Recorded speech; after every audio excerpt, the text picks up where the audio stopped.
justamente se mencionó y se explicó, ¿no?, en la sesión anterior, la importancia del COES, del Comité de Operación Económica del Sistema Eléctrico Interconectado Nacional, que es el COES, en su participación en los mercados eléctricos en nuestro sistema eléctrico peruano, y también se hizo una exposición sobre la ley para asegurar el desarrollo eficiente de la generación de energía eléctrica. Bien, entonces continuando en materia de la sesión en la cual explicamos los temas, vamos a continuar con la temática de hoy, considerando pues que estamos ya en el tema de regulación del sector eléctrico peruano, tarifas eléctricas, valor agregado de distribución y tarifa eléctrica rural.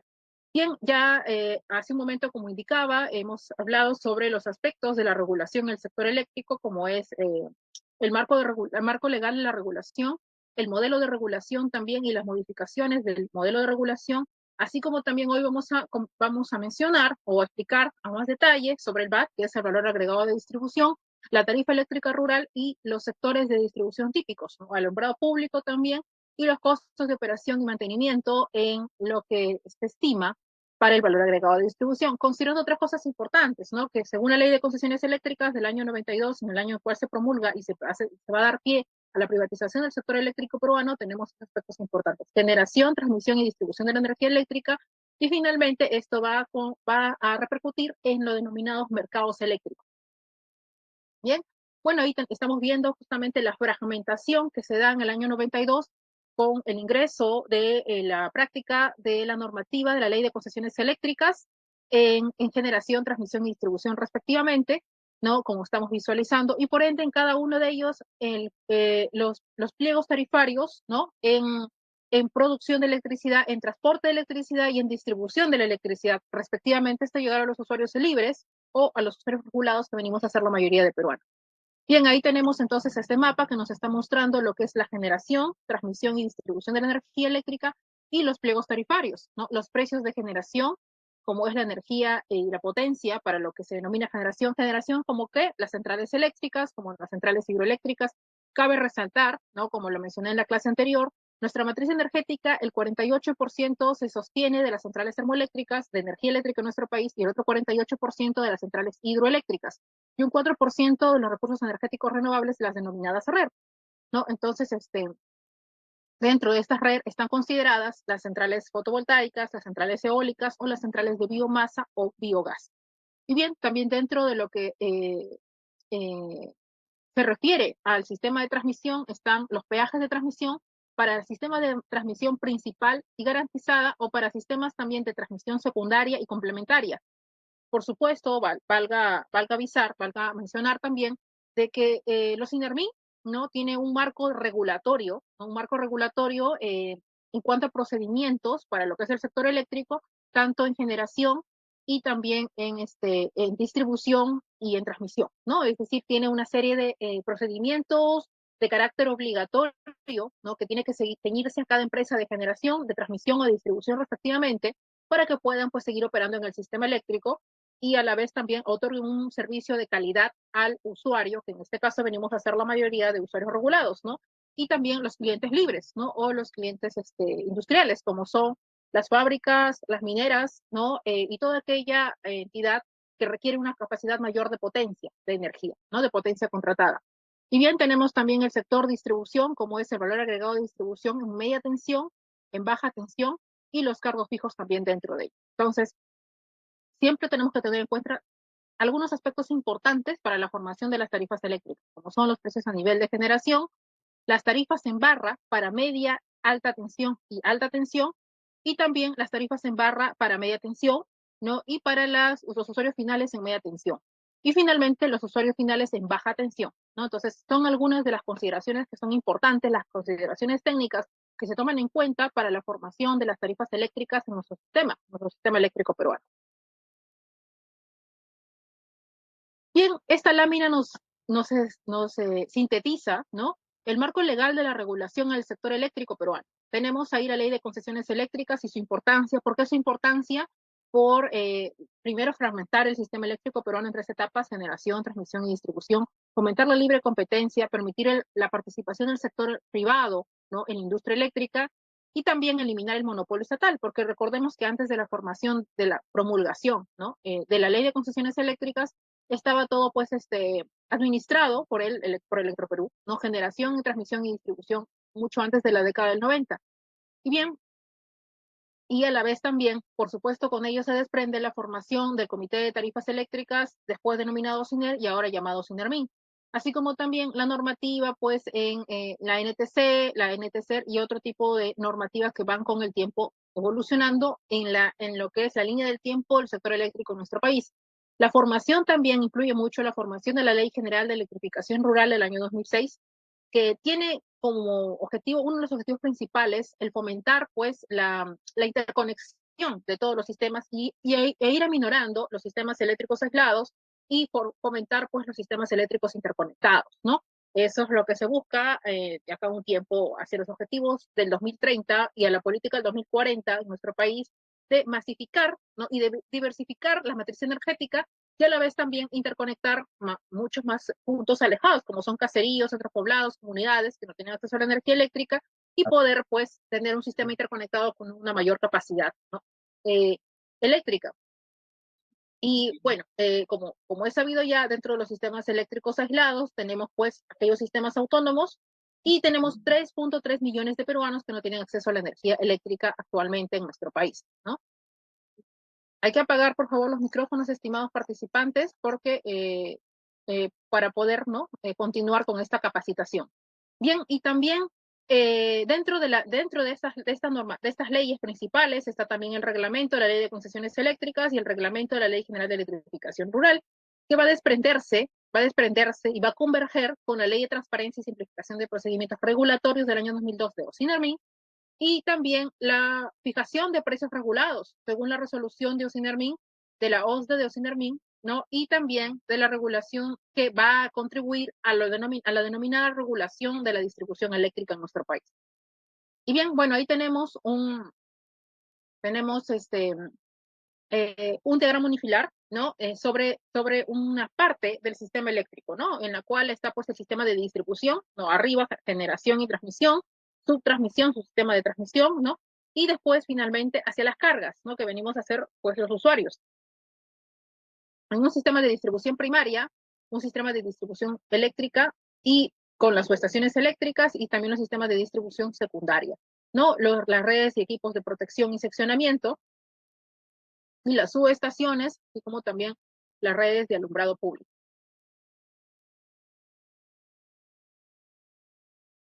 Y bien, entonces ahí estamos viendo, ¿no? Cómo se va a más detalle, ¿no? Cómo se compone o cómo se constituye, ¿no? Nuestro sistema eléctrico peruano en un diagrama unifilar.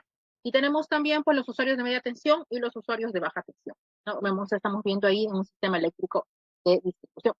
Tenemos acá algunos modelos de la regulación de la distribución eléctrica basado en la determinación de los costos eficientes de una empresa, la regulación por incentivos, también en la reducción de costos y también el servicio se presta en ciertas condiciones, buscando siempre la eficiencia.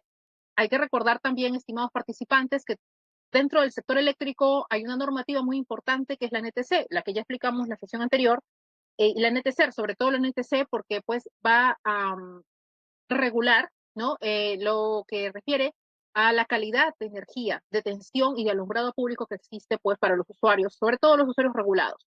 Y bien también, y de ello se desprende el hablar de la calidad de energía, ¿no? Y define también las reglas de competencia con las cuales la empresa reales medidas, ¿no? Bien, tenemos ahí las redes, alguna gráfica de las redes de media tensión, ¿no? Como estamos observando en la lámina, y también las subestaciones. Hay subestaciones que están a la intemperie, como son los transformadores de distribución, que están a la intemperie en los postes, ¿no?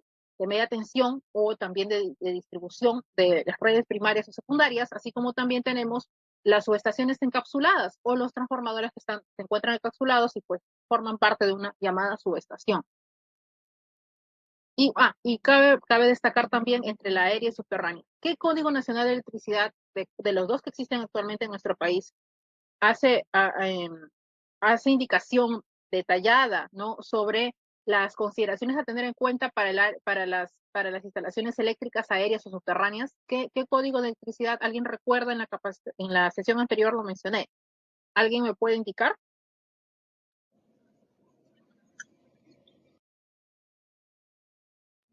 suministro 2006 y sistema de utilización. Muy bien, ingeniero, buenas noches, ¿qué tal? Sí, efectivamente, pero no el suministro 2006, sino 2011, que es la última actualización. El CNE suministro 2011 es la última actualización que nos menciona sobre redes aéreas y redes subterráneas, redes eléctricas aéreas o subterráneas, o instalaciones o líneas de transmisión aéreas y líneas de transmisión subterráneas.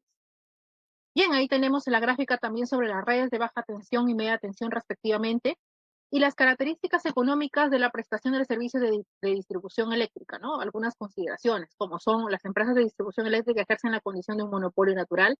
Existen también importantes economías de escala dentro de lo que es la formación de las tarifas eléctricas, y para que exista eficiencia económica es necesaria un tipo de regulación. Bien, la estructura de bien, cuando ya se hace explicación de lo que es las tarifas de distribución eléctrica, tenemos la denominada estructura de los precios a nivel de distribución, que consideran los precios establecidos, ¿no? Para los puntos de conexión de las instalaciones eléctricas y el valor agregado de distribución. A través de una serie de modelo económico, ¿no? Se tienen en cuenta los niveles de los costos de utilización, así como también de producción y transporte y distribución, y el valor agregado en la distribución. Y la razón fundamental para la regulación tarifaria es el orden, pues, tecnológico, sobre todo la tipificación de las zonas. A ver, voy a compartir nuevamente, por favor, para que no, por favor, agradecería no escribir sobre las diapositivas porque no me permite visualizar. A ver, voy a volver a compartir.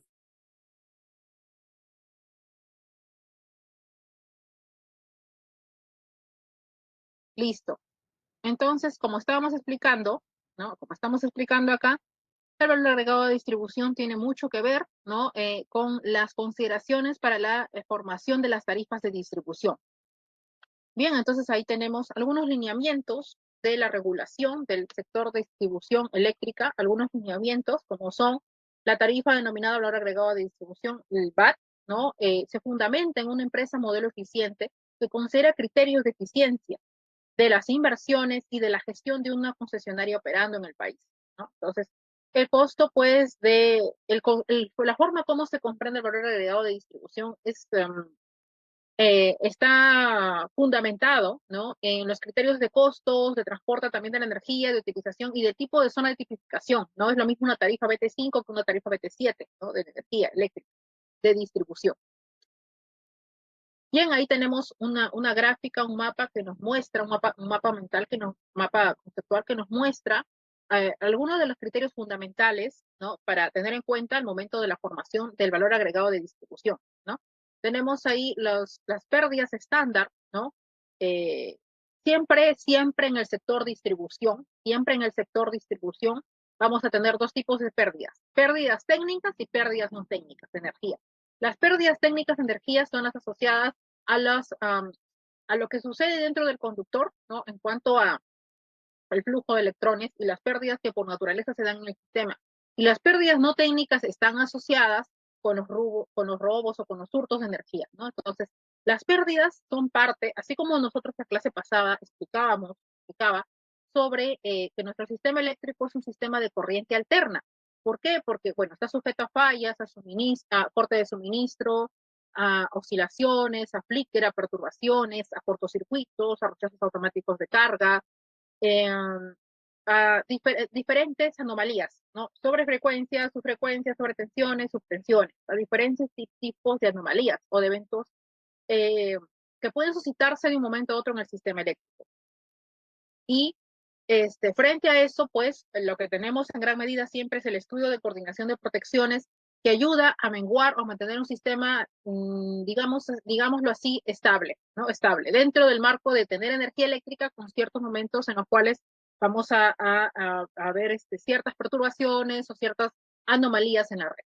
Pero eso es parte del sistema eléctrico y eso es parte en realidad de todos los equipos, los transformadores, las pérdidas de estéreo, pérdidas por focul, en las líneas de transmisión también, en todo lo que son los aisladores, ¿no? En todo sistema que es de naturaleza, el sector eléctrico está sujeto a una serie de fallas, ¿no? De perturbaciones, de cortes de suministro, energía eléctrica, entre otras variaciones. Entonces, frente a ello, pues hay que tener siempre algún plan de contingencia o también el estudio de coordinación de protecciones que va a permitir menguar, minorizar o amortiguar ese tipo de fallas que hay en la red. Y lo mismo sucede también en el sector distribución. El sector distribución también está sujeto a estas pérdidas técnicas y pérdidas no técnicas. Y justamente ahora que hacemos mención de esto en mi tesis de maestría sobre de generación distribuida fotovoltaica, justamente para poder reducir los niveles, los perfiles de tensión, ¿no? Y reducir las pérdidas técnicas y mejorar los niveles de tensión, es que se busca que haya que inyecte, que se ingrese al sistema, pues al sistema eléctrico, sobre todo a las grandes redes de distribución, ¿no? La generación distribuida fotovoltaica, ¿no? Es mi tesis de maestría, ¿no? Con calificación sobresaliente.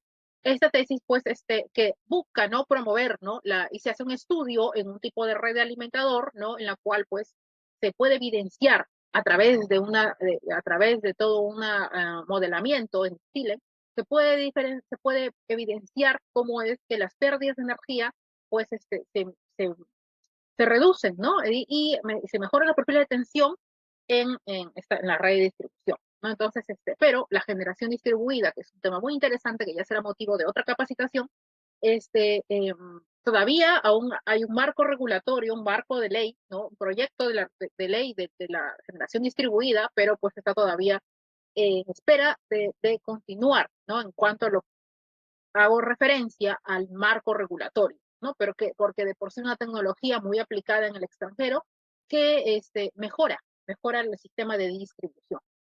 Muy bien, y que pues es una de las primeros, la primera en realidad en este tema en la escuela de posgrado en tocarse sobre lo que es profundizar o investigar sobre generación distribuida fotovoltaica. Y bien, regresando a nuestra sesión de clases, tenemos también entre las consideraciones que se tienen para el valor agregado de distribución los cargos fijos, los factores de expansión de pérdidas y también los costos estándar de inversión, de mantenimiento y de operación que tienen mucho que ver y que influyen bastante en las redes de distribución. Y también el valor de media tensión y el VAT de media tensión y el VAT de baja tensión. Bien, ahí tenemos, según los sectores de distribución típicos, según la resolución directoral de la Dirección General de Electricidad del Ministerio de Energía y Minas, sobre los sectores de distribución típicos. Tenemos el sector de distribución 1, urbano de alta densidad, sector de distribución típico 2, urbano de media densidad, sector de distribución típico 3, urbano de baja densidad, sector de distribución típico 4, urbano rural, y sector de distribución típico 5, que es rural de media tensión, y el sector típico 6, rural de baja tensión, así como también los sistemas eléctricos rurales, y también los sistemas eléctricos rurales calificados según la Ley General de Electrificación Rural, ¿no? Promulgada en el año 2006. Bien, entonces en esta gráfica podemos observar, esta lámina, en esta imagen, podemos observar pues la importancia del valor agregado de distribución y cómo ésta se aplica según el tipo de zona de tipificación, como estamos observando en la lámina, ¿no? Y cómo influye también dentro de cada sistema eléctrico, ¿no? Dentro del sistema eléctrico interconectado nacional, ¿no? Los pequeños sistemas eléctricos o según los sectores. Se va a tomar en cuenta las tarifas que se van a tener en cuenta, ¿no? Bien, eh, dentro del marco legal de la regulación de distribución eléctrica, tenemos la universalización del servicio eléctrico, bien, según la Ley General de Electrificación Rural, en el decreto legislativo, establece que todos los peruanos tenemos derecho al uso derecho al servicio público de electricidad. Y por supuesto también lo establece la Constitución Política del Perú, ¿no? Que establece que todos los peruanos tenemos derecho a un servicio público de electricidad de calidad. También enmarcado también en la remuneración de la distribución eléctrica, porque como es un servicio, todo cliente debe pagar por ese servicio, ¿no? Eso lo establece la Ley de Concesiones Eléctricas y también, pues, dentro del marco de los criterios de la regulación, también está considerado ello. Y la calidad del servicio eléctrico, a través de cómo, de la NTC que me ayuda a poder verificar la calidad de energía que tengo, de suministro que tengo, de alumbrado público o también de alumbrado interior en mi casa o sea usuario regulado o en su caso si fuese usuario libre, en la industria, en las mineras o en donde yo esté utilizando esta energía eléctrica. También la inversión en la innovación tecnológica y la eficiencia energética. mucho tiene que ver ahora el concepto de eficiencia energética y que se ha atribuido también al valor agregado de distribución hace un tiempo ya, ¿no? Que se ha tomado también esto como un cargo adicional que tiene que considerarse en el valor agregado de distribución. Y también los planes de inversión de la distribución eléctrica, ¿no? El plan de inversión de las empresas FONAFE. ¿Quiénes pertenecen a la empresa FONAFE? Hidrantina, Electroperú, Electrocentro, Electronororiente, entre otro tipo de empresas de distribución, que pertenecen también a las llamadas empresas FONAFE, ¿no?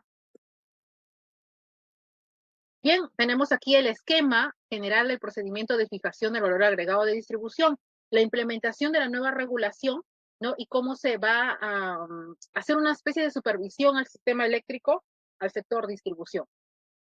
Tenemos ahí la determinación de los sectores típicos, como ya explicamos hace un momento, los sectores de tipificación, y también, a su vez, la aprobación de los términos de valor agregado de distribución. Estos se aprueban conforme lo que establece las resoluciones directorales de OSINERMIN, y también la aprobación de los planes de inversión, la aprobación de criterios y metodología y planificación, la aprobación de estudios de costo de valor agregado de distribución, ¿no? Y también la determinación del valor de costo de operación y mantenimiento de un sistema eléctrico rural, y también el factor de calidad de servicio. Todo esto converge para hallar la verificación de la tasa interna de retorno y finalmente la fijación del VAT, ¿no? Que son los criterios económicos, digámoslo así, técnico-económicos, para la fijación del valor agregado de distribución por cada cierta temporada de cantidad de años, ¿no? Regulado por el OSINERMIN y eh, en mayor medida supervisado por el Ministerio de Energía y Minas. Bien, entonces, el VAT del año 2013 al 2017 tuvo una prórroga, ¿no? En la cual se dio un tiempo más de plazo para que las empresas, ¿no? Las empresas que estamos viendo en esta lámina, como son Enel Distribución Perú, Luz del Sur, Electrodunas, Electroprocache, Proyecto Especial Chavimochi, porque el Proyecto Especial Chavimochi también forma parte del sector distribución. Es un proyecto especial energético, Chavimochi, tiene una zona o área dentro de su concesión, dentro de Virú, que también se encarga de realizar funciones como concesionaria, podría decir. CERSA, también EGEPSA, Electropangoa, Edelsa, ¿no? Hasta el 31 octubre de 2018 se dio una prórroga para que estas empresas se alinearan a los nuevos criterios a tener en cuenta del VAT, el valor agregado de distribución. Y también en el segundo grupo están las empresas Hidrandina, Electrocentro, Electrosureste, Electronoroeste, Electronorte Oriente, CEAL, Electronorte, Electropuno, Electrosur, Electrocayali y Adinelsa, que también se acoplan a este sistema hasta el 31 de octubre del año 2019, en la cual también entran a ser parte, ¿no? de los nuevos criterios que tienen que ser de carácter obligatorio para todas las empresas o las concesionarias del sector eléctrico, del sector distribución. Esto fue aprobado, por supuesto, por resolución ministerial del año 2016 en la segunda disposición complementaria transitoria del valor agregado de distribución para los años 2013, perdón, al 2017, por 2 años. Bien, algunos procedimientos que son importantes mencionar, algunos procedimientos de regulación importantes, son los procedimientos según la resolución de OSINERMIN 264 del organismo de supervisión del Consejo Directivo de los OSINERMIN. El procedimiento para la fijación del valor agregado de distribución, ¿no? Y también el procedimiento para la aprobación de los planes de inversión en distribución eléctrica de las empresas del FONAFE. Ya mencionamos algunas de las empresas, como es el Proyecto Especial Energético Chavimochic, ¿no?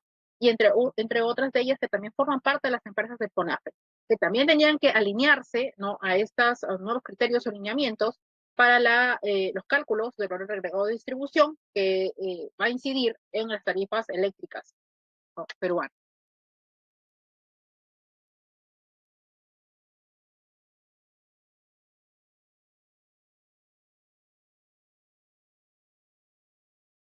Bien, entonces tenemos ahí, ¿no? El estudio del costo del VAT, como observamos en la lámina. Tenemos ahí la optimización de las redes de media tensión y baja tensión, ¿no? Este es un diagrama unifilar, como estamos observando ahí. La optimización también en operación y mantenimiento, que va a influir bastante, que eso va a repercutir bastante en la formación de la tarifa eléctrica. Y también la optimización de la comercialización.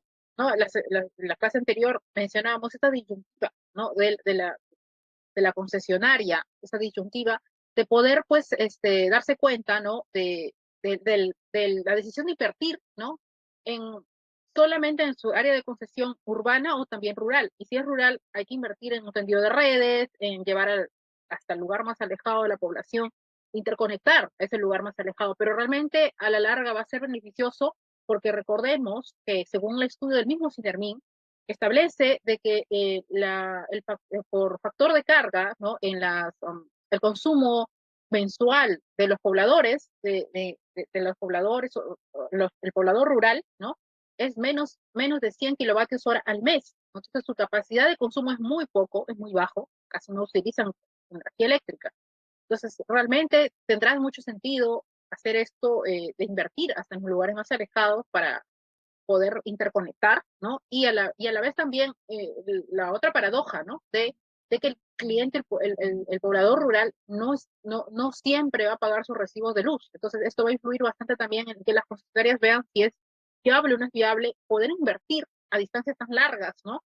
Eh, en estos lugares tan alejados, remotos, tan recónditos como son pues los centros poblados, los caseríos, las comunidades, las localidades muy alejadas de las zonas urbanas. Y eso vamos a verlo ahora también cuando hablemos sobre electrificación rural. Electrificación rural juega un papel fundamental también, y la visión de la electrificación rural, promovida por supuesto por la Ley General de Electrificación Rural del año 2006, y la posibilidad de interconectar muchas más zonas de nuestro país, pero también pues o verlo desde un sistema eléctrico aislado como la obtención de energía eléctrica de forma autónoma. Y bien, tenemos aquí también algunos datos que son fundamentales para los estudios de costos de valor agregado de distribución, como son la demanda, los usuarios, así como también los costos de operación y mantenimiento y el costo de instalaciones.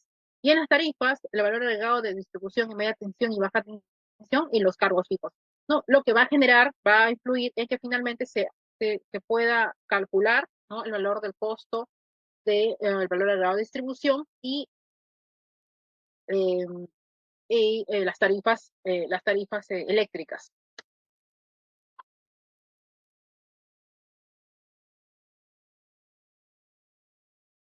Bien, ahí tenemos en la imagen, tenemos el cargo por innovación tecnológica, ¿no? El valor agregado de distribución incide en los costos asociados a los usuarios, ¿no? Los cargos fijos, los factores de expansión de pérdidas y también los costos de estándar de inversión y mantenimiento y operación, así como también la innovación tecnológica, ¿no? Que van a ser elementos o factores fundamentales para poder mencionar todo lo que lo que está relacionado con el valor agregado de distribución. Las empresas proponen y sustentan proyectos de innovación tecnológica y de eficiencia energética, las cuales son aprobadas por el OSINERMIN, y se incorpora un cargo asociado de innovación tecnológica, tendrá un límite máximo de 1% de los ingresos anuales de las empresas del año anterior a la fijación del banco, ¿no? Entonces, la eficiencia energética fue abordado en una capacitación que dicté acá hace unos meses atrás sobre lo que fue energías renovables y eficiencia energética, en la cual pues se profundiza sobre la eficiencia energética y cómo la eficiencia energética ahora también está presente, ¿no? Dentro del cálculo del valor agregado de distribución en el sector distribución, en los modelos de regulación. Bien, aquí vamos a observar algunos estudios de los costos de valor agregado de distribución, ¿no? Tenemos ahí algún ejemplo sobre la utilización de técnico-económica, el sector típico 5, que forma parte de un extracto, digamos, de todo el sistema eléctrico interconectado nacional, que es área norte, centro y sur del Perú, ¿no? A una porción, podemos decirlo, del SER, ¿no? Del sistema eléctrico rural, en la cual vamos a ver, pues, aquí, ¿no? Acá estamos viendo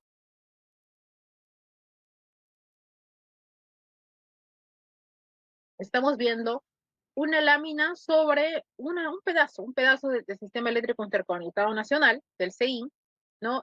La central hidroeléctrica de Mantaro, o el complejo hidroeléctrico del Mantaro, que comprende las centrales Santiago Antunes de Mayolo y la central hidroeléctrica Recepción. Tenemos ahí la línea de 220 kilovoltios, ¿no? El sistema eléctrico que va hacia la barra de 50 megavoltamperes y también tenemos ahí pues una línea de 55 kilómetros. Esta a su vez interconecta con una subestación eléctrica de 20 megavolt-ampere para finalmente ir a una unidad de producción de cobriza que forma parte de una mina, ¿no? Y después también tenemos acá en el mismo mapa, en este sistema, en este diagrama unifilar de este sistema de sector típico 5, tenemos aquí la subestación eléctrica Guanta que está interconectada, bueno, con un transformador de 3 megavolt-ampere y una línea de 10 kilovoltios. Está interconectada a una subestación eléctrica de Machaguay de 22.9 kilovoltios, una barra de 22.9 kilovoltios, con un trafo de 3 megavolt-ampere a una línea de 66 kilovoltios, ¿no? Y esta a su vez va hacia la subestación de Moyopata, que va a tener una línea de 66 kilovoltios con una distancia de 80.40 metros. Esta a su vez interconecta con la subestación eléctrica San Francisco con un transformador de 4.5 megavolt-ampere y en una barra de 66 kilovoltios, como podemos visualizar acá. La subestación eléctrica Cangallo de 3 megavolt-ampere con una barra de 66 kilovoltios y esta a su vez se desprende en la central hidroeléctrica Luisa, que se va a interconectar con la subestación eléctrica Ayacucho, ¿no? De 22.9 kilovoltios y 66 kilovoltios, ¿no? A un transformador de 15 megavolt-ampere y a una barra de 10 kilovoltios, como podemos visualizar en la lámina. Bien, tenemos acá en esta gráfica los modelos de optimización y áreas geográficas, como podemos visualizar. Es una captura, ¿no?, de algunas zonas que están dispersas o concentradas y que se influyen bastante para poder hablar de zonas de tipificación, ¿no?, en los sistemas eléctricos, ya sea para los sistemas eléctricos rurales, también para la electrificación rural, como en su defecto también para las zonas urbanas.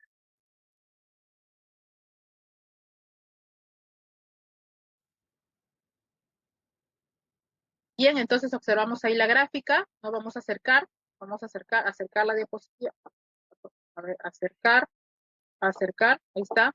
Vemos ahí la zona dispersa, como estamos observando, y vemos allí, tenemos ahí la central, la subestación eléctrica Cangallo, y estamos observando ahí pues algunos puntos del diagrama unifilar que hace un momento fueron explicados con mayor detalle. Bien, tenemos ahí el sector típico 5, la optimización técnico-económica de la subestación, ¿no? Y también la configuración del sistema eléctrico en cómo se puede visualizar en la imagen. Y bien, otro aspecto fundamental dentro del estudio del costo del valor agregado de distribución es el dimensionamiento de los equipos de protección y seccionamiento. Los equipos de protección son fundamentales para poder mantener un sistema estable o para poder prevenir las posibles fallas o corte de suministro, oscilaciones, flicker, perturbaciones, caída de tensión, cortocircuitos, sobretensiones, subtensiones, sobrefrecuencias, subfrecuencias, etcétera, que se pueden presentar en el sistema eléctrico. Entonces, los sistemas de protección o el estudio de coordinación de protecciones me permite poder minorizar esas fallas y mantener el sistema estable a pesar de la existencia de esas anomalías. Entonces, aquí tenemos una especie de estudio, ¿no?, en este caso, el sector típico 2 de Arequipa, que nos detalla algunos criterios en este diagrama unifilar de las consideraciones técnicas, ¿no?, de este sistema. Vamos a ver, vamos a acercar. Bien, tenemos ahí la subestación eléctrica Marcona, ¿no?, que pertenece a Red de Energía del Perú, la subestación eléctrica Bella Unión, tenemos ahí Red de Energía del Perú y tenemos EGASA también. Y la subestación eléctrica Cono Norte, como vemos acá, Chayapampa, ¿no?, y entre otros, ¿no? Vemos ahí Socabaya, Repartición, Majes, Camaná y un parque industrial, como observamos ahí, EGASA y Mollén, ¿no? Bueno, ahí tenemos la leyenda, la línea de 10 kilovoltios, 22.9 kilovoltios, de 33 kilovoltios, la línea de 138 kilovoltios, línea de transmisión, y bueno, pues la presencia también de los trafos de potencia, ¿no? Y de propiedad de Red del Perú, de Red Energía del Perú, o de de las, bueno, o de las concesionarias de distribución. A ver, vamos a acercar nuevamente. Bueno, esto de acá pertenece, este mapa pertenece, bueno, el departamento de Arequipa, diagrama unifilar, todo esto pertenece al departamento de Arequipa y esto está presentado por la Sociedad Eléctrica del Sureste, o sea, por Electrosureste, ¿no? Una empresa de distribución de Arequipa. Como podemos observar en la gráfica, en este diagrama unifilar, y este gasa también, red, y también las principales subestaciones y líneas de transmisión eh, y las centrales hidroeléctricas más importantes de este departamento. Bien, la lámina nos muestra las zonas concentradas, ¿no? En donde hay mayor concentración de las cargas, es decir, de los usuarios, como podemos visualizar en esta gráfica, ¿no? Y la optimización de las áreas geográficas, ¿no? De modelos de optimización y áreas geográficas, respectivamente. Bien, esta tabla, este mapa nos muestra las tarifas, ¿no? Las tarifas de los usuarios finales desde las empresas, ¿no? Electronoreste, vamos a acercar para poder visualizar con mayor facilidad. Electronoroeste un 5.1%, Electronorte, el Hidrandina también, Hidrandina que es una concesionaria importante en La Libertad. Edelnor, bueno, ahora llamado Luz del Sur, no, perdón, llamado Enel, y Luz del Sur, y también Electrocentro o Coelvisac, Electrodunas, ¿no? CEAL en Arequipa, Electrosur en Tacna, Electropuno, Electrosureste en Cusco con Apurímac, Electrocayali, ¿no? Y Electrooriente y en Ceusa, como vemos ahí para el Amazonas con Cajamarca. Como estamos visualizando en esta gráfica, ¿no? Que tenemos con mayor detalle, ¿no? De la participación y la variación de las tarifas a los usuarios finales, o sea, los residenciales o también a los clientes industriales, ¿no? Bien, entonces, y es fundamental hacer énfasis, ¿no? Hacer énfasis en el estudio de la electrificación rural. Qué importante es que, si bien es cierto, como ya lo expliqué en la clase anterior, en nuestro sistema eléctrico tenemos dos sistemas. El sistema eléctrico interconectado nacional del CEIN y el sistema eléctrico aislado, ¿no? Por supuesto, para el caso del sistema eléctrico interconectado nacional, si es que hay alguna falla, entonces el COES, porque ya hemos explicado en la clase pasada también las funciones del COES, cuáles son sus principales actividades, ¿no? Sus decisiones, ya. Sobre el COES hemos hablado en la clase pasada, hemos explicado a detalle. COES. Y bien, lo importante es el COES como administrador del sistema eléctrico interconectado nacional, pero cuando vemos ello, pues si existe alguna falla, algún problema, alguna problemática, pues para eso están las centrales de reserva, se opera en tiempo real, tenemos la norma técnica de la operación en tiempo real y muchas maneras de poder mantener el sistema estable. Sumado a la regulación de los INERMIN y sumado también a la participación de la normativa que apoya para ello. Pero, ¿qué pasa con los sistemas eléctricos aislados? ¿Qué acontece con los sistemas eléctricos aislados que no tienen esa facilidad? Por ello es que para los sistemas eléctricos aislados existen también los procedimientos de supervisión para poder eh,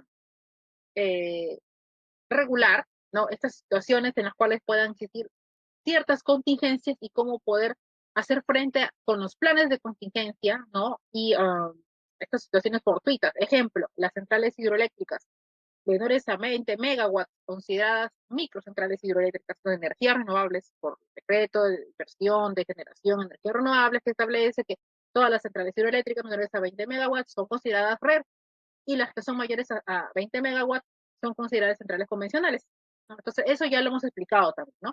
Pero, qué importante es el marco regulatorio también para las centrales o para los sistemas eléctricos aislados. Y pues es un poco más complejo de tratar, porque a diferencia del sistema eléctrico interconectado nacional, pues está interconectado, entonces si hay alguna anomalía en la red, bueno, pues el COES, como administrador de la operación en tiempo real, pues puede dar solución. Pero no sucede lo mismo en el sistema eléctrico aislado, porque el sistema eléctrico aislado funciona de manera autónoma. Y si suscita alguna falla o anomalía en la red, es mucho más complejo solucionarla, o es que incluso hay días en que pues simplemente no se tiene energía o no se puede, pues, tener una energía estable al 100%. Por ello también es que en los pueblos rurales, caseríos, localidades, comunidades, zonas alejadas, tener energía eléctrica tener energía eléctrica es bueno, aún así, aunque la calidad no sea la mejor, ¿no? Entonces, hay ahí también una gran disyuntiva, pero pues la NTCER, la norma técnica de los servicios eléctricos rurales, que explicábamos también la clase pasada, da esa facilidad, esa flexibilidad a las concesionarias de distribución a que no haya tanta exigencia en la calidad en las zonas rurales, pero sí hay una exigencia alta en las zonas urbanas, ¿no? Entonces, frente a ello también es fundamental ello. Y bueno, por supuesto que esto, creo que el tener energía eléctrica no va a incidir al 100% en mejorar la calidad de vida. La calidad de vida mejora, y yo lo expliqué también, y siempre hago mención en todas las capacitaciones que he venido dictando con ustedes durante todo este año 2023, en que es importante que a la energía eléctrica se le dé un uso industrial, porque el uso industrial va a permitir que esa familia rural pueda tener una economía mejor, de calidad, o es decir, unas condiciones de vida de calidad.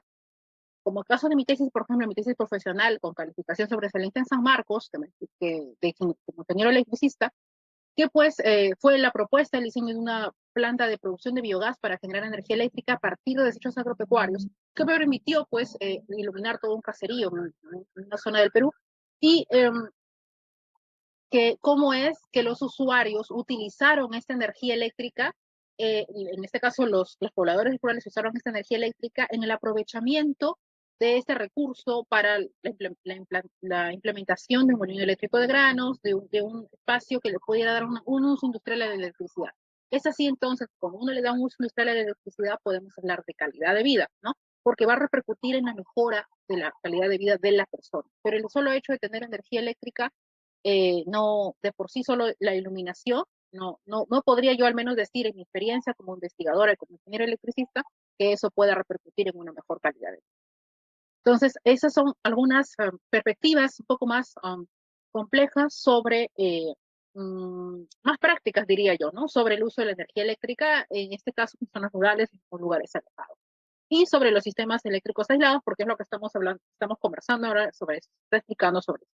Y por ello, qué importante es que en el sector distribución, ¿no? Se mencione la extensión de redes de electrificación rural, ¿no? Y es que la electrificación rural como un plan aparece por la necesidad de poder interconectar muchas más zonas alejadas en nuestro país. Y bien, la electrificación rural es un proceso en el cual se busca abastecer la energía eléctrica a las localidades rurales que no cuenten con suministro de servicio eléctrico. La electrificación rural es considerada como un componente estratégico porque integra los sectores rurales al desarrollo económico nacional, porque frena la migración rural y porque también aumenta la posibilidad de generación de ingresos al tener medios de producción más tecnificada sobre la base de la energía, así como también mejora el nivel sociocultural y la calidad de vida de los habitantes. Bueno, esto de la calidad de vida ya lo hemos mencionado siempre y cuando a la energía eléctrica se le dé un uso industrial que va a repercutir en un beneficio económico, porque si solamente es iluminación nada más, si solo es iluminación, no estamos hablando de progreso. Hablamos de progreso cuando la familia rural aplica esa electricidad para un uso industrial. Hablamos de progreso. Creo que esa es la forma más práctica de hablar de progreso, ¿no? Entonces,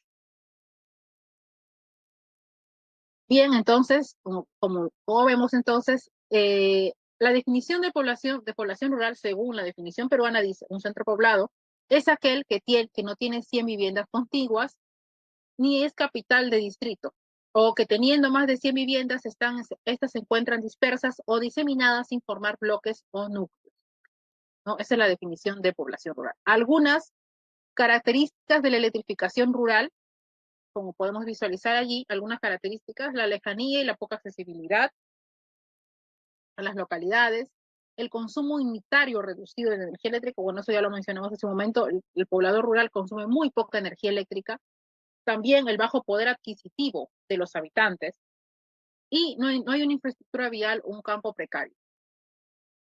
Escasa presencia o nula del Estado en salud, en saneamiento, en viviendas, en obras agroindustriales, etcétera. Y la electrificación rural tiene algunos beneficios, como es el alumbrado domiciliario, el uso de los aparatos de radio y televisión, las postas médicas y también para fines productivos, que debería ser en mayor medida. Algunos modelos de electrificación rural, como son los OCRI o los los on-grid, ¿no? Ahora con la llamada inversión de en la inversión de la promoción de generación de energía eléctrica.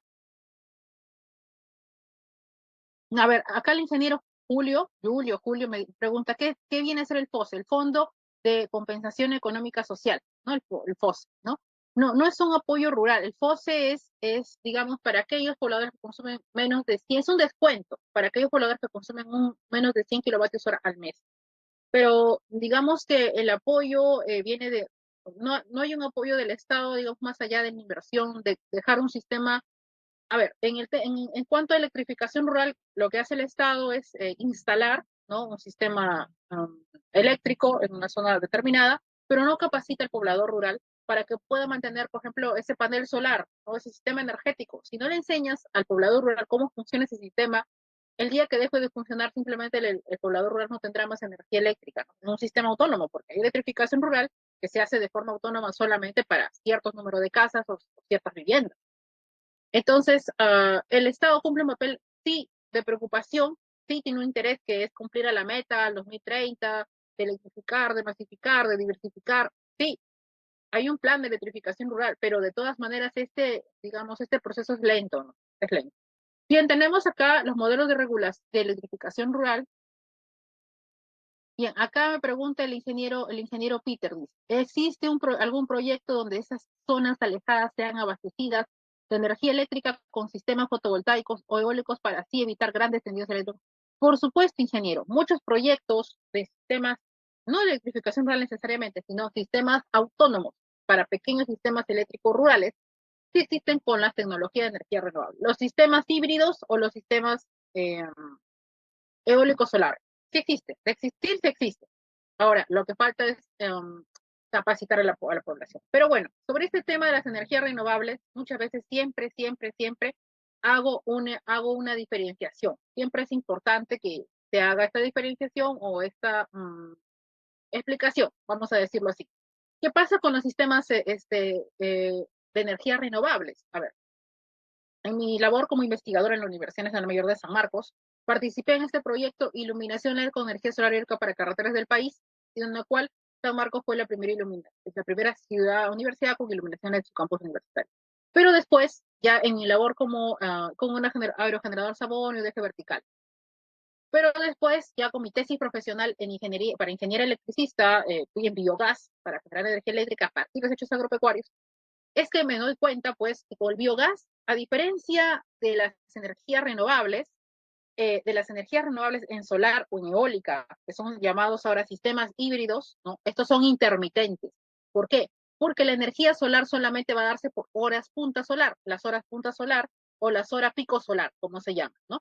Como se les dice técnicamente. Y en el caso de las energías eólicas, hay tiempos, horas de viento. ¿Qué es lo que se hace? Almacenar en bancos de baterías, o los llamados Battery Energy System Store en el extranjero, que son los llamados BESS, ¿no? Pero, ¿qué pasa? Que esta energía no es 100% continua, no es 100% diaria, digámoslo así, porque hay horas, en la noche ya no hay sol, hay vientos por horas, entonces todo tiene que almacenarse. Entonces, la mejor solución, que no es intermitente, son las centrales o las plantas de biogás, porque el biogás puede abastecer energía eléctrica a una casa, un caserío, una hacienda, una ciudad, todos los 365 días del año, las 24 horas del día, porque no tiene intermitencia. Esa es la diferencia. ¿No? Esa es la diferencia. ¿No? La particularidad de el biogás y su capacidad, ¿no? Y su capacidad de, de, eh, de poder entregar energía de forma continua y estable, las 365 días del año y todo el día, lo que no tienen los sistemas. Pues yo creo que se debe invertir más en plantas de biogás, en proyectos de biogás, porque ya en el extranjero existe. Europa, por ejemplo, tiene una gran cantidad todas plantas son de biomasa o de biogás. ¿Por qué? Porque nosotros tenemos un potencial hidroeléctrico hidráulico grande, al 98%, pero solamente utilizamos la mitad nada más de potencial hidroeléctrico. Pero Europa no tiene eso. ¿Cómo se abastecen de las plantas de biomasa o de biogás? ¿No? Y acá tenemos solamente dos plantas de biomasa, la de Guaycoloro, la gringa y la de Petramás. Entonces ahí hay una disyuntiva, ¿no? Porque somos un país 100% agrícola que se puede aprovechar muchísimo este recurso agropecuario y por ende producir energía eléctrica. Muy bien, Muchas gracias, me dice acá en los comentarios. Exacto, ingeniera, muy buena explicación, muchas gracias.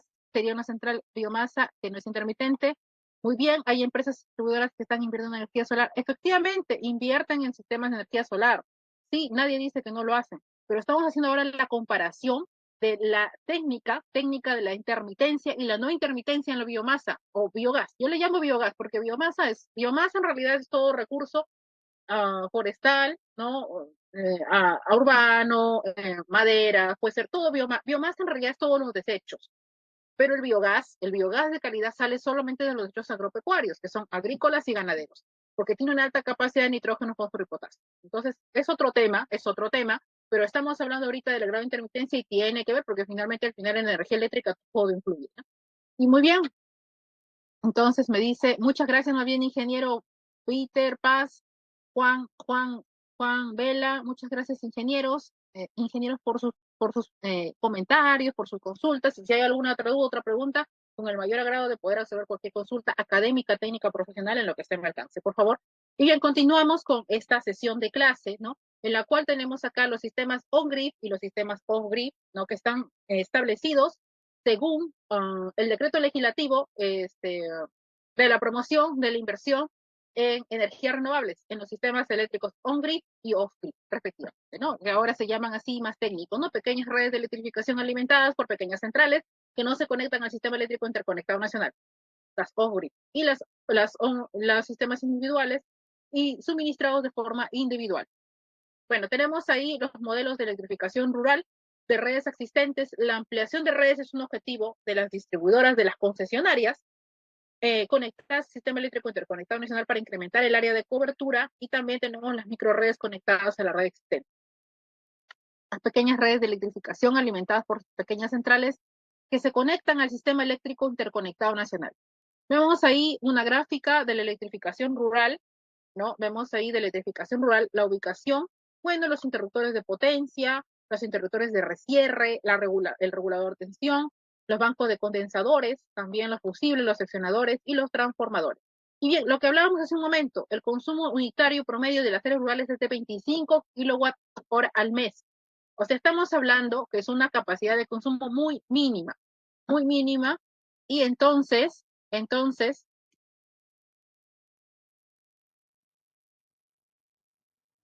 vemos ahí entonces que es un consumo muy mínimo, y como decíamos hace un momento, por ello es que también hay siempre esta duda, esta disyuntiva, pues, de las concesionarias, esta paradoja de invertir, ¿no? Invertir en este sector, ¿no? En este sector, en estas zonas alejadas, comunidades, pueblos, caseríos. Sí, también el poblador rural va a tener muy poco consumo de energía.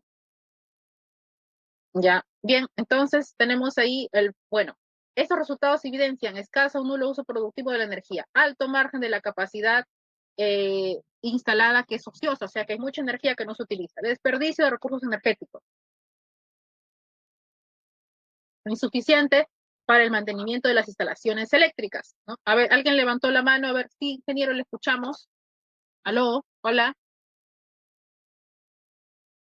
¿Hay alguna consulta, alguna duda? Por favor, si es así, me preguntan nada más. Muchas gracias. A ver, alguien acá me preguntó, buenas noches, ingeniera. Em, ¿A cuántos kilowatt-horas se considera su estación en el sistema fotovoltaico como su estación? Hay que regular bien la pregunta, ingeniero Díaz. Hay que escribir, redactar bien la pregunta. Muchas gracias. Bien, ahí tenemos los desperdicios de recursos energéticos y tenemos también los ingresos insuficientes para el mantenimiento de las instalaciones eléctricas. El déficit operativo también, que es bajo. Entonces, todo ello hace ver también para las concesionarias que es un poco, pues, adverso poder invertir en este sector. La dificultad también de la operación y mantenimiento y la administración de las instalaciones. Bien, ahí tenemos alguna gráfica de las características eléctricas del sistema rural. Vemos ahí, acercamos, ¿no? Ahí vemos ahí algunas características, ¿no? Del sistema eléctrico de 60 kilovoltios. Ahí vemos allí algunas consideraciones de la salida, las barras, ¿no? Y tenemos ahí la central hidroeléctrica Pomabamba, ¿no? Vemos ahí algunos ejemplos. Bien, bien, entonces, pues esta ampliación de extensión de redes de electrificación rural consiste en la ampliación de redes existentes para dar suministro eléctrico a nuevos usuarios. se tiene que implementar redes de distribución de longitud significativa para cargas de baja magnitud. Y se presentan dificultades en las labores de mantenimiento, reposición y también facturación debido a la lejanía de los problemas en el acceso a las redes, estas redes de distribución. Bueno, ahí vemos en la gráfica, estamos viendo, ¿no?, la alimentación de la media tensión y alguna localidad de 42 viviendas. Lo vemos ahí. Y también vemos en la gráfica, en las imágenes, en las fotografías, vemos algunos sistemas de electrificación rural en, para de electrificación rural para dentro del plan del año 2006, del año 2006 al 2015. El Plan Nacional de Electrificación Rural, el pequeño sistema eléctrico de Cobriza en la segunda etapa en Huancavelica y una minocentral hidroeléctrica San Balvin de 2 por 140 kilowatts, ¿no? Y también el sistema fotovoltaico domiciliario. Bien, bueno, electrificación rural también en algunos sistemas, algunos módulos fotovoltaicos, ¿no? En Cusco, el suministro de zonas eléctrico a zonas rurales de Loreto, estamos visualizando en la gráfica. También las instalaciones eléctricas para la electrificación rural con energía fotovoltaica en la isla de Taquile Puno y también los usos de sistemas, ¿no? Vemos allí en la gráfica las personas, bueno, instalando, pues, ¿no? Este sistema rural, ¿no? Este sistema a partir de paneles solares, como visualizamos en la gráfica. Ya, también es importante tener en cuenta la distancia mínima de seguridad, ¿no? La DMS, CNE suministro, en el CNE suministro podemos visualizar los criterios a tener en cuenta para la distancia mínima de seguridad. Ahí podemos visualizar con más detalle, ¿no?, sobre esto de la DMS. Y también, bueno, pues tenemos ahí las construcciones y algunas dificultades también para la electrificación rural, como son la dificultad para elaborar en las descargas atmosféricas, ¿no? Los aislamientos adicionales para equipos y materiales, las dificultades también para el transporte también. Todo eso influye también para que las concesionarias a veces no quieran invertir en iluminar estos centros poblados, ¿no? Por ejemplo, también las dificultades para elaborar, los costos elevados de transporte, el requerimiento especial de embalaje, mayores tiempos de ejecución, también todo eso influye bastante, ¿no?, en esta decisión de las concesionarias de invertir o no invertir en ese sistema.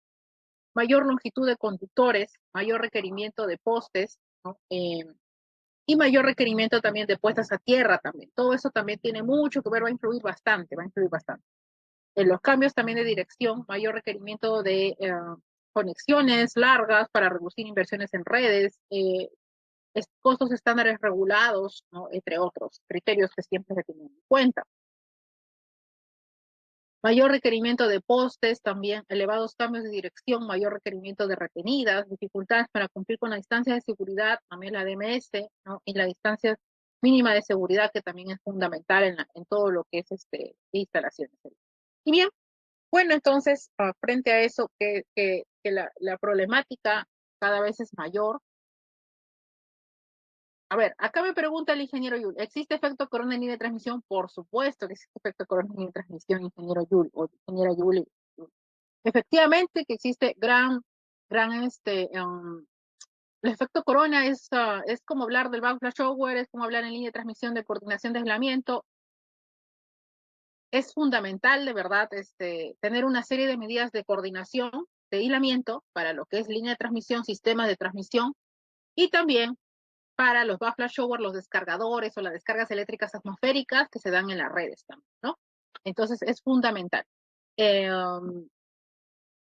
Hay todo un estudio de la coordinación de protecciones y la coordinación de aislamiento, sobre todo con la norma IEC, la norma ANSI, el tipo de seccionador polimérico de vidrio o porcelana.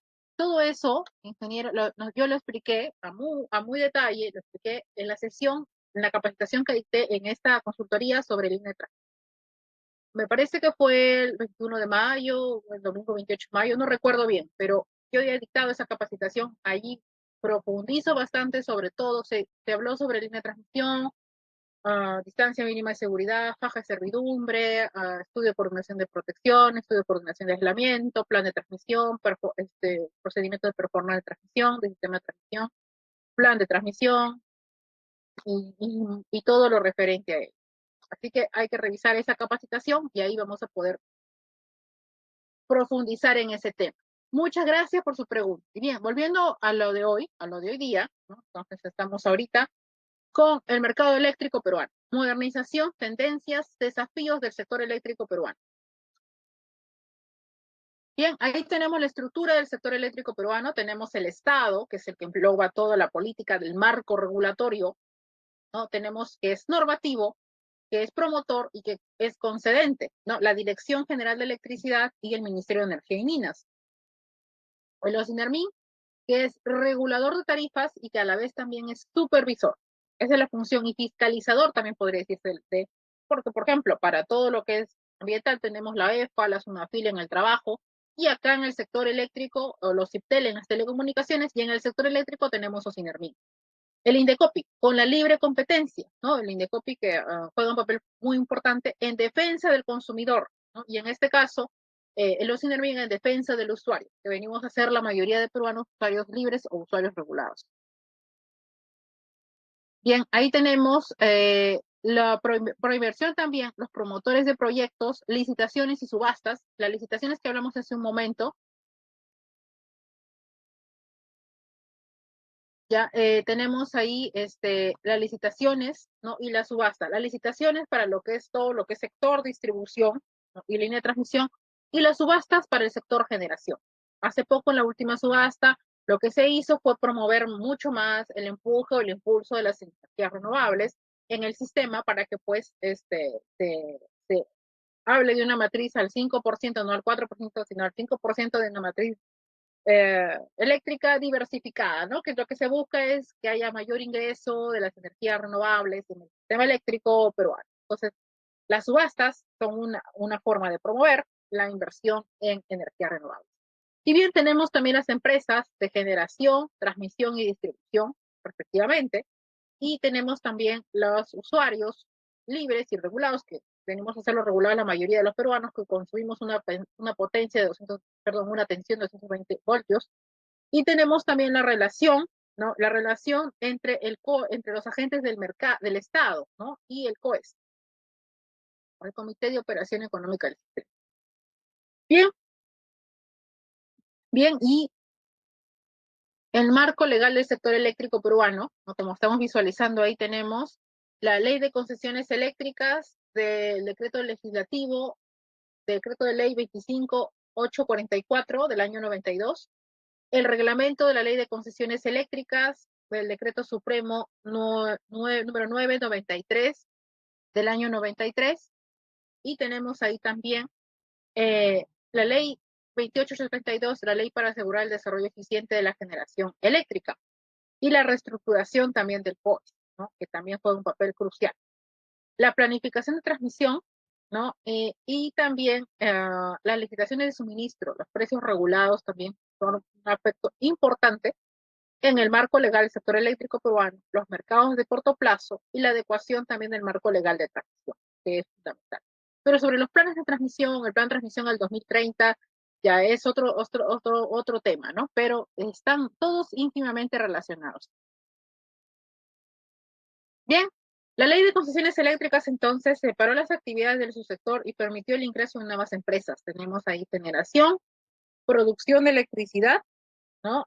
Como es el agua, el gas natural, el carbón, el diésel, las residuales, los recursos. ¿Qué cosa es la cogeneración? ¿Alguien recuerda qué es la cogeneración? Porque yo le expliqué en la clase pasada. ¿Qué es la cogeneración? ¿Alguien?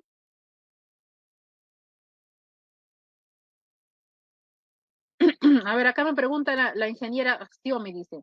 El mercado eléctrico peruano es monopolista en su distribución, es correcto. A ver, el mercado eléctrico viene a ser básicamente una compra y venta de energía, ¿no? En la cual convergen las empresas generadoras de transmisión y de distribución, respectivamente. Lo que se busca con la ley de concesiones del 92 es eliminar el monopolio. Ahora, de alguna manera podemos decir que el sector de distribución es un monopolio natural, eso sí podemos decir, ¿no? De alguna forma. ¿Por qué? Porque cada concesionaria tiene un sector donde explota ese espacio y nadie más puede explotar eso. Hidrandina, por ejemplo, Trujillo, ¿no? Hidrandina, en toda la libertad, ¿no? En Lima tenemos Luz del Sur, la parte sur, y Enel, la parte norte. Y ahora, por cierto, valga el comentario a hacer ahora, en este momento justo. Bueno, que ahora, por ejemplo, Luz del Sur lo compraron accionistas del gobierno de la República Popular China y también Enel lo han comprado también el gobierno de la República Popular China. Entonces, ahora el 100% del sector de distribución lo maneja la República Popular China, en Lima. Entonces es preocupante, creo yo, es preocupante porque, bueno, pues yo hace pocos días leí el reporte asiático, ¿no? El reporte Asia, es una revista que te va detallando cómo va el mercado eléctrico, cómo se converge la participación mundial en el mercado eléctrico mundial, no solamente en el peruano. Y pues China, aquí en nuestro país, es dueño de Luz del Sur, de Enel, de, de las mineras de las Bambas, de Toromocho, me parece que también Chinalco, de varias minas y de varias centrales hidroeléctricas. Y no solamente en el Perú, en Chile, en Brasil, en Paraguay, en Argentina, en, en varias partes del mundo, ¿no? Entonces, en todo lo que es Latinoamérica. Entonces es preocupante, ¿no? Porque el juego de la electricidad de poder, ¿no? En electricidad cada vez está mucho más mucho más concentrado en este sector, que es en este gobierno, el gobierno chino. Entonces, y no solo ahora, también he leído en economía, en el marco económico de gestión, creo que salió hace poco, no recuerdo, este, el 70% de la población ya no se maneja con el dólar, sino con la moneda del yen, ¿no? Y el 60% de las inversiones en la Bolsa de Valores de Nueva York son de la República Popular China. Entonces, es preocupante porque hay un orden, bueno, llamado orden mundial, ¿no? Y cada vez este país asiático, eh, gigante asiático se podría llamar, cobra más espacio en el sector eléctrico, en nuestro país y en el mundo, ¿no? En el sector eléctrico, energético, minero energético, porque la energía finalmente mueve al mundo y la energía y la minería están muy relacionados.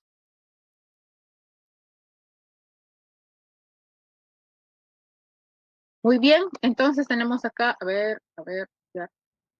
Ahí está, la cogeneración, dice ahí. Dice, la cogeneración es la generación de centrales termoeléctricas e hidroeléctricas en conjunto. Muy bien, ingeniero Fernando Navares, exactamente, efectivamente. Cliente libre obligatoriamente es con una máxima demanda mayor o igual a 2.5 megawatts. Efectivamente, ingeniero Axiomi, efectivamente, así es. No, efectivamente, sí, efectivamente, ingeniero Luis, es preocupante, es preocupante.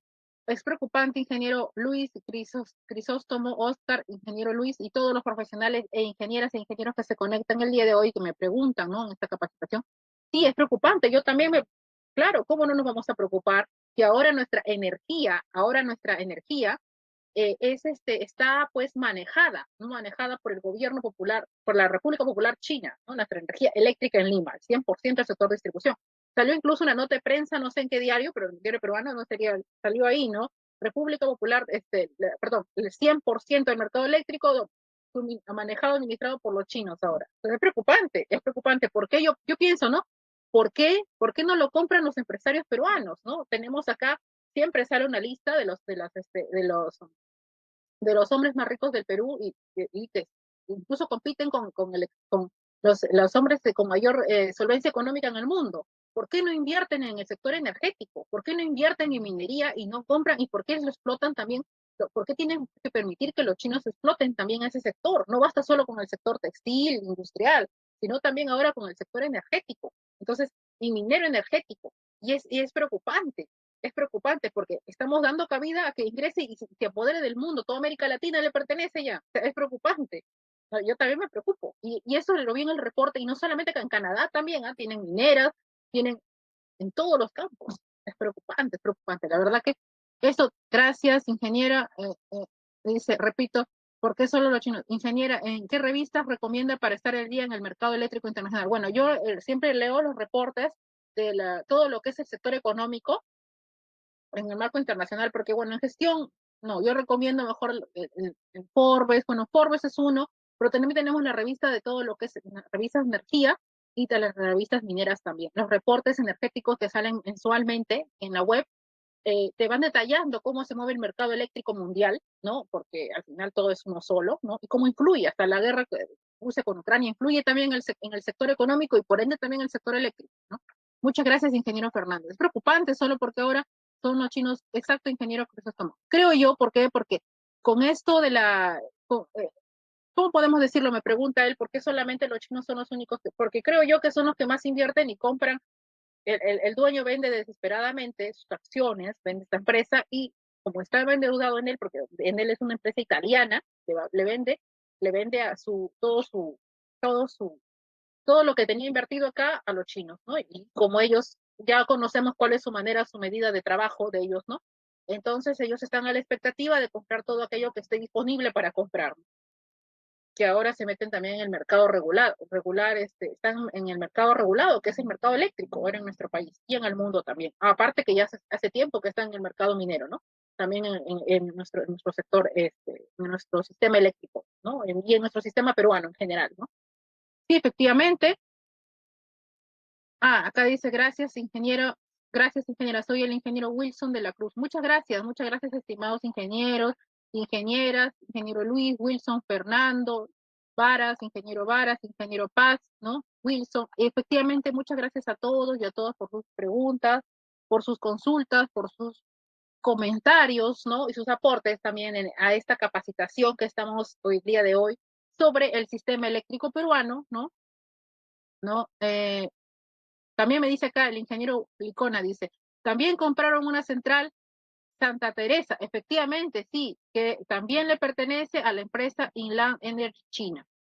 Sí, concuerdo con su opinión, ingeniera. Efectivamente, ingeniero Julio, Yul y todos los ingenieros, gracias por su comentario. Efectivamente es preocupante y motivo también de otra capacitación va a ser eso, sobre todo lo que es marco internacional del sector eléctrico, ¿no? El sector eléctrico lo que es preocupante, porque ahora pues eso tiene un papel muy fundamental el sector eléctrico en el mundo, no solamente en el Perú, sino en el mundo, pero nuestro país está viendo afectado. Y esto que ya hemos dicho, nosotros tenemos un potencial al 98% de una gran capacidad de centrales hidroeléctricas, un 98% de hidroeléctricas. Solamente utilizamos un 45%, nada más. Lo otro se desperdicia, no se utiliza. Es bien preocupante también. Entonces, y las termoeléctricas, porque las usamos y las traen incluso del extranjero. Esto de comprarle los fósiles, ¿no? Los combustibles fósiles, perdón, a carbón, a petróleo, en vez de invertir aquí en las centrales hidroeléctricas. Eso también lo dije en una capacitación que tuvimos en centrales hidroeléctricas, que fue hasta hace 2 meses atrás, recuerdo. Y en el diplomado también de centrales hidroeléctricas que he dictado. Los chinos, aparte, dice acá el ingeniero Lovera, los chinos, aparte de ser monopolistas, sí, tienen un mal maltrato a los trabajadores, especialmente a estos. Efectivamente, ingeniero Carlos, efectivamente también eso a todos nos preocupa porque tengo colegas que trabajan en él, colegas, ¿no? Y me dicen, pues, que ahora está a manos del gobierno popular chino y la forma como les hacen aceptar. Ya las condiciones de trabajo han cambiado drásticamente, han dado un giro de 180 grados y muchos han optado por renunciar. Eso me han estado comentando hace unas semanas atrás, me estaban comentando unos colegas que trabajan en él y efectivamente es preocupante porque no es lo mismo trabajar por una empresa peruana que para una empresa pues china, ¿no? Sí, el megapuerto de Chancay también es chino, efectivamente, ingeniero Wilson Torres, efectivamente, no es preocupante.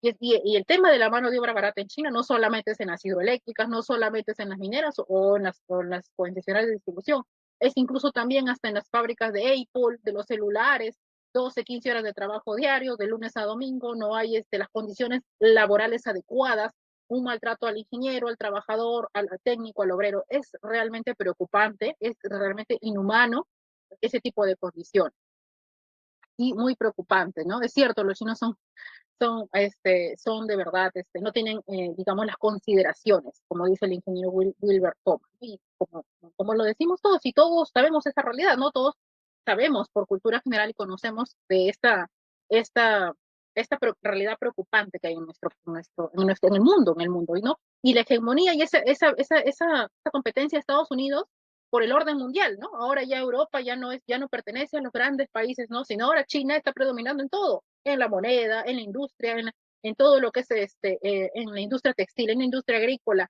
en todo, y encima de mala calidad, encima de mala calidad. Entonces está predominando en todo, en todos los aspectos, ¿no?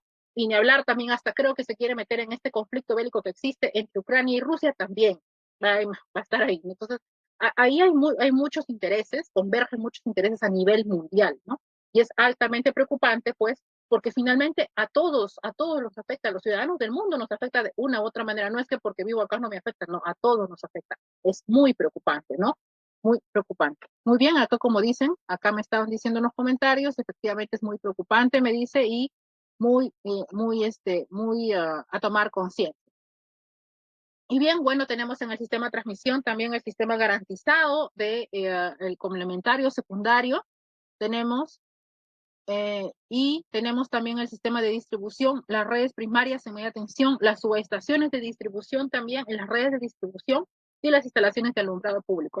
La competencia, el monopolio regulado en generación, transmisión y distribución. El mercado eléctrico que es administrado por el COES y también el sistema de transmisión y los clientes que son los usuarios libres o los usuarios regulados. Que valgan verdades, tenemos nosotros, por si acaso, siempre es bueno saber, tenemos nosotros nuestro procedimiento para los usuarios que son los usuarios regulados, tenemos nuestro procedimiento eh, eh, para que si existe alguna deficiencia en nuestro sistema eléctrico podamos denunciar a través de los niveles adecuados, sino proceder a denunciar en OSINERMIN. Si es que alguien por ahí en su vivienda no tiene una buena calidad de energía, está en todo su derecho como cliente de hacer una denuncia, ¿no? Hacer una denuncia a estas concesionarias que tienen que, pues, tomar las medidas necesarias y acudir en el tiempo estimado a dar solución a estos problemas como es la calidad de energía. Eso siempre hay que tenerlo en cuenta, hay que tenerlo en cuenta.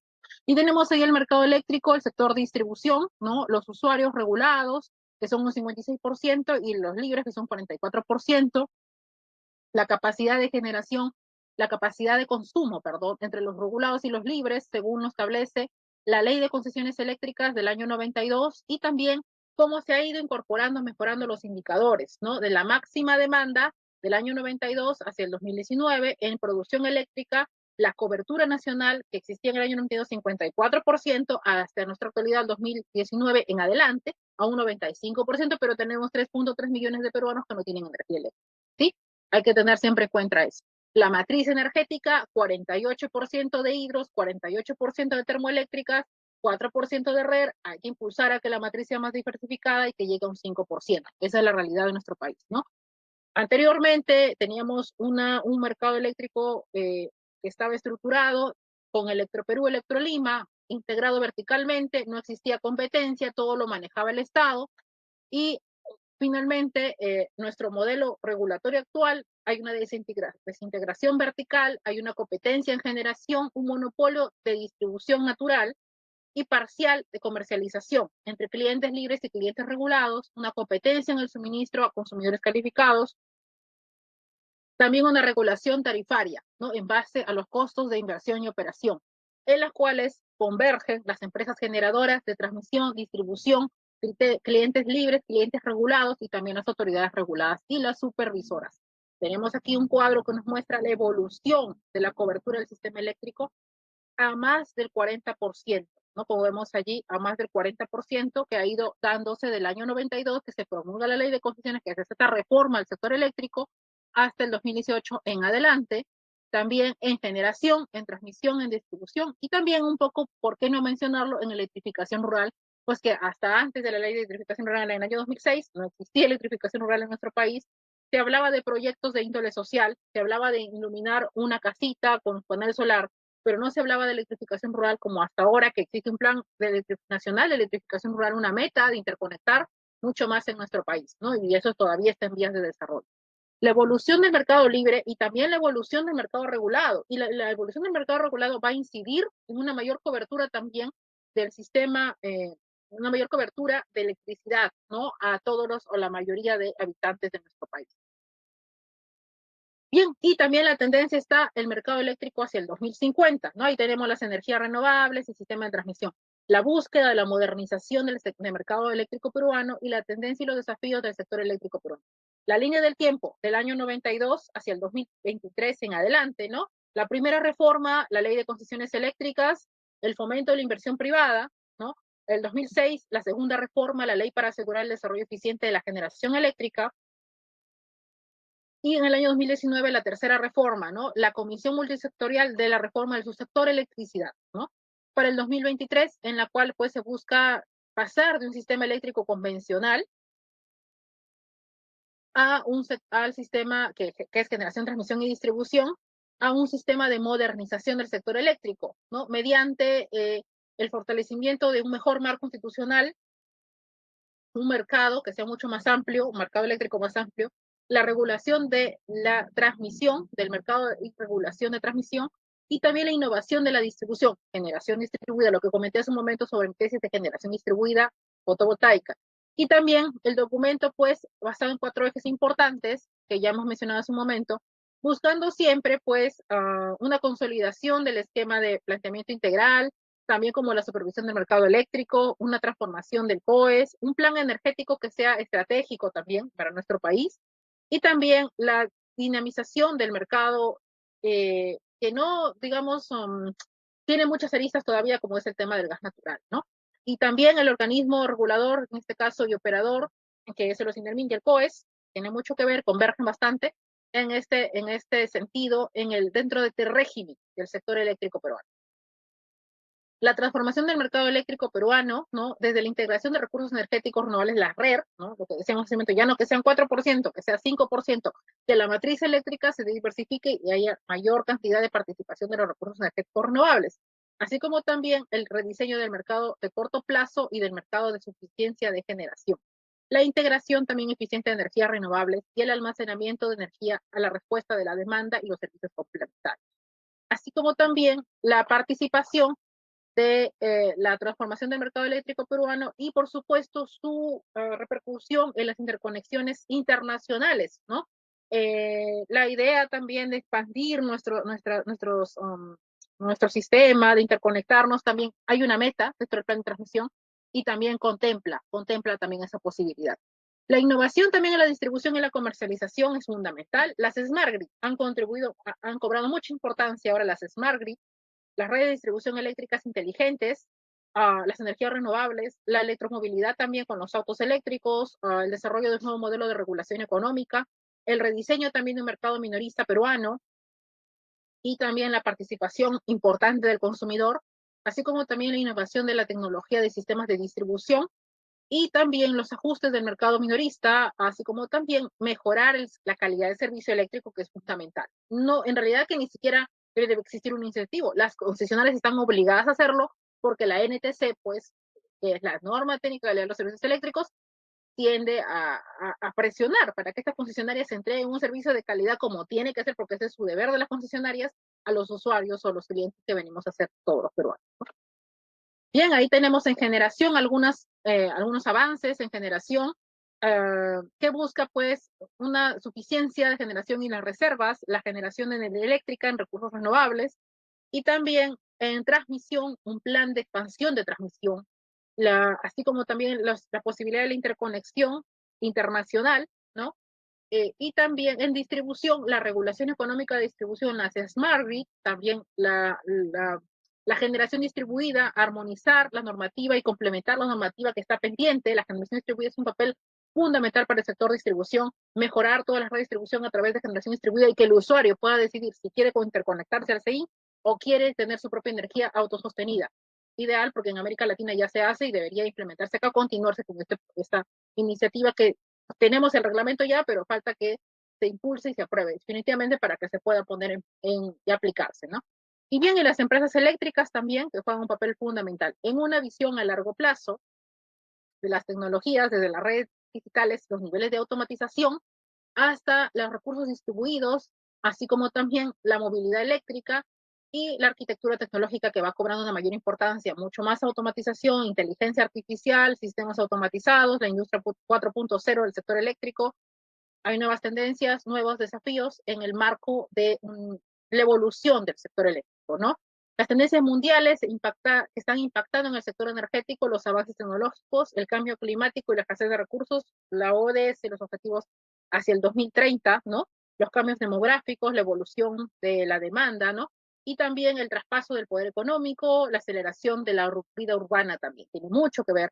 y también la descentralización y la digitalización, ¿no? Es decir, que ha cobrado un papel fundamental en el sector eléctrico, en todo lo que es los diferentes sistemas dentro del sector eléctrico peruano, en generación distribuida, en vehículos eléctricos, en eficiencia energética, también en medición inteligente, en gestión de la demanda, en redes inteligentes, ¿no? Dentro de las empresas eléctricas que también se ven en la obligación de seguir avanzando en esta tendencia de una modernización de nuestro sector electricidad. Tenemos ahí que el consumo eléctrico, ¿no? Hacia el 2050 una proyección del consumo cómo aumentaría en generación, en energía eólica y solar también, porque también va a ir creciendo en ese sector, en ese sentido. La matriz energética, su capacidad a futuro del 2050 en una estimación a un 82% sería ideal, ¿no? Y bueno, pues la perspectiva también, la importancia de los autos eléctricos y la disminución de los combustibles fósiles también en nuestro sistema eléctrico, para buscar una transformación del sector eléctrico, del sector eléctrico en las tecnologías, ¿no?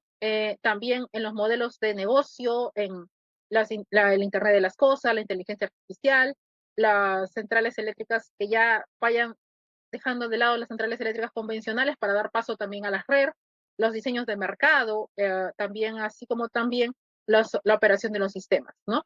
Y finalmente la electrificación, la descentralización y la digitalización, ¿no? Que son papeles fundamentales para mejorar, ¿no? Nuestro subsector electricidad y el mercado energético con el paso de los años y cubrir la demanda considerando siempre las tendencias de la innovación y también los retos o desafíos. Las conclusiones: se presentó la norma técnica de calidad de los servicios eléctricos rurales, la NTCER. También se mostró la aplicación de la NTCER, que mejorará la satisfacción de los clientes rurales debido a una evolución tarifaria. Se expuso la importancia de la ley para asegurar el desarrollo eficiente de la generación eléctrica. Se presentó la norma técnica de calidad de los servicios eléctricos, la NTC, y se explicó también la diferencia entre la norma técnica de calidad de los servicios eléctricos, NTC, y la NTCA, ¿no? La norma técnica de calidad de los servicios eléctricos rurales. También se explicó la diferencia. Se presentaron la formación de las tarifas eléctricas según el marco de la regulación. Se explicó la importancia del modelo de regulación y la modificación del modelo de regulación. También el VAT es un papel fundamental que se fundamenta en una empresa modelo eficiente, que considera criterios de eficiencia de las inversiones y la gestión de un concesionario operando en el país. Se puso la aplicación del VAT del año 2018 al 2022 y 2019 al 2023 respectivamente en los sectores de distribución típicos, y también se presentó la importancia de la tarifa eléctrica rural. Se expuso lo que concierne a los fundamentos del mercado eléctrico peruano y se presentó la importancia y la modernización del mercado eléctrico peruano.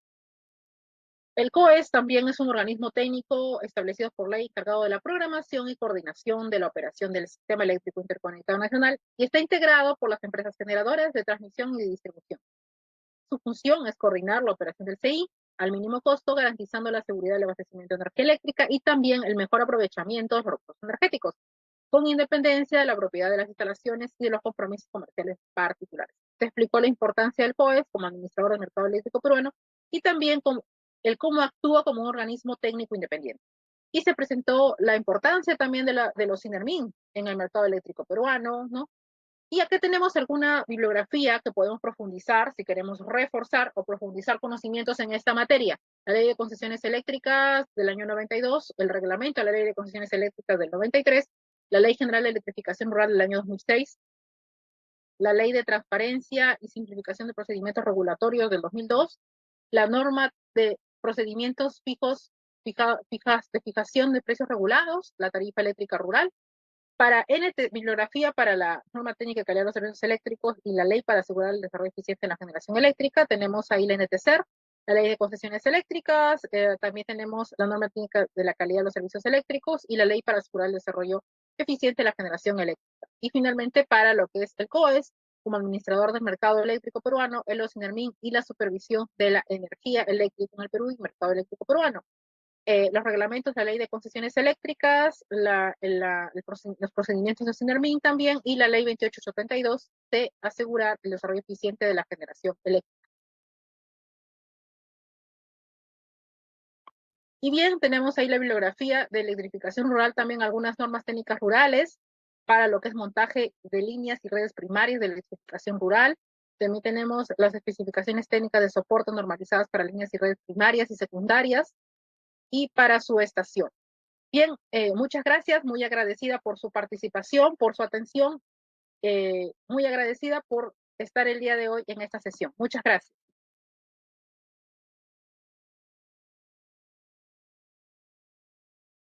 Ingeniera Antoinette, ¿sí nos puede escuchar? Sí, sí, ingeniera Fátima. Distribución eléctrica, apreciados participantes, a ustedes también les agradecemos por la confianza brindada en la institución y voy a dar por finalizada esta capacitación. Vamos